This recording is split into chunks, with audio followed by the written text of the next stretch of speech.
ద్విచక్ర వాహనదారులు కంపెనీతో వచ్చిన సైలెన్సర్లో మార్పు చేసిన వాహనాలకు నిబంధనలకు విరుద్ధంగా పోలీస్ సైరన్లు అమర్చిన చట్టరీత్యా చర్యలు తీసుకోబడతాయని జిల్లా ఎస్పీ అఖిల్ మహాజన్ హెచ్చరించారు. జిల్లాలో 2 నెలల వ్యవధిలో నిబంధనలకు విరుద్ధంగా ద్విచక్ర వాహనాలకు కంపెనీ లైసెన్సర్ స్థానంలో అధిక శబ్దం వచ్చే సైలెన్సర్లు ఏర్పాటుపై పోలీసులు స్పెషల్ డ్రైవ్ నిర్వహించి 72 ద్విచక్ర వాహనాల సైలెన్సర్లను మరియు నిబంధనలకు విరుద్ధంగా వాహనాలకు ఏర్పాటు చేసిన 3 పోలీస్ సైరన్లను గుర్తించి మరొక మారు వినియోగించకుండా రోడ్డు రోలర్ సహాయంతో మంగళవారం రోజున సిరిసిల్ల పట్టణ పరిధిలోని అంబేద్కర్ చౌరస్తా వద్ద ధ్వంసం చేశారు.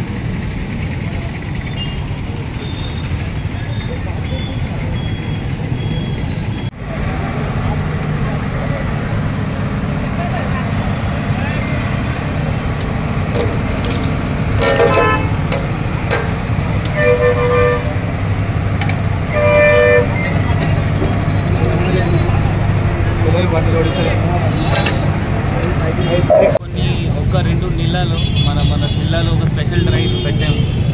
దానికి కొంతమంది మనకి చాలా కంప్లైంట్స్ వస్తున్నాయి హాస్పిటల్స్ దగ్గర, లేకపోతే లోకల్ లొకాలిటీస్లో ఆ బుల్లెట్ బైక్కి లేకపోతే వేరే బైక్స్కి సైలెన్సర్స్ మోడిఫై చేసి న్యూసెన్స్ క్రియేట్ చేస్తున్నారు. దానికి చాలా కంప్లైంట్స్ వస్తే ఒక డ్రైవ్ పెట్టుకొని ఆల్మోస్ట్ 72 సైలెన్సర్స్ తీసేసాము. ఈ అందరు వాళ్ళ ప్రజలకి కూడా ఇట్లయినా సైలెన్సర్స్ పెడితే ప్రెగ్నెంట్ లేడీస్కి, చిన్న పిల్లలకి, ఓల్డ్ పర్సన్స్కి ఇబ్బంది అవుతుంది, వాళ్ళ హెల్త్కి కూడా ఇబ్బంది అవుతుంది. ఇంకా ఎంబీ యాక్ట్లో కూడా, మోటార్ వెహికల్స్ యాక్ట్లో కూడా ఇది ఒక నేరం. మనం నెక్స్ట్ టైం నుండి కేసు రిజిస్టర్ కూడా చేస్తాము. ఇది కాకుండా ఒక స్పెషల్ డ్రైవ్లో మనం పోలీస్ సైరన్ వాడుకొని కొంతమంది అది కూడా వెహికల్స్ వాడుతున్నారు. దృష్టిలో వస్తే అది కూడా 3 సైరన్స్ ఇక్కడ మొత్తం జిల్లాలో 10 కేసెస్ వరకు కూడా రిజిస్టర్ చేయడం జరిగింది. అది ఒక పోలీస్ సైరన్ పెట్టుకొని తిరగడం అది కూడా ఒక నేరం. దానిలో మనం చీటింగ్ కేసు పెట్టి ఆ బండి కూడా సీజ్ చేయడం జరిగింది. అందరు జనాలు ఇది నేరం అంటే రూల్స్ ఫాలో చేయాలి. డ్రంక్ అండ్ డ్రైవ్ మీరు చేయకండి. రీసెంట్గా మనం వెమ్లవాడ టౌన్లో కూడా 5-6 మందికి 1 రోజు 2 రోజులు శిక్ష కూడా డ్రంక్ అండ్ డ్రైవ్ చేస్తే, తాగిన తర్వాత వాళ్ళని నడిపిస్తే 2 రోజులు శిక్ష కూడా ఇవ్వడం జరిగింది. సో డ్రంక్ అండ్ డ్రైవ్ చేయాలంటే అది మీకు కూడా కష్టం అవుతుంది. ఎవరైనా మీరు యాక్సిడెంట్ చేస్తే వాళ్ళకు కూడా చనిపోవాలి అవకాశం ఉంటుంది.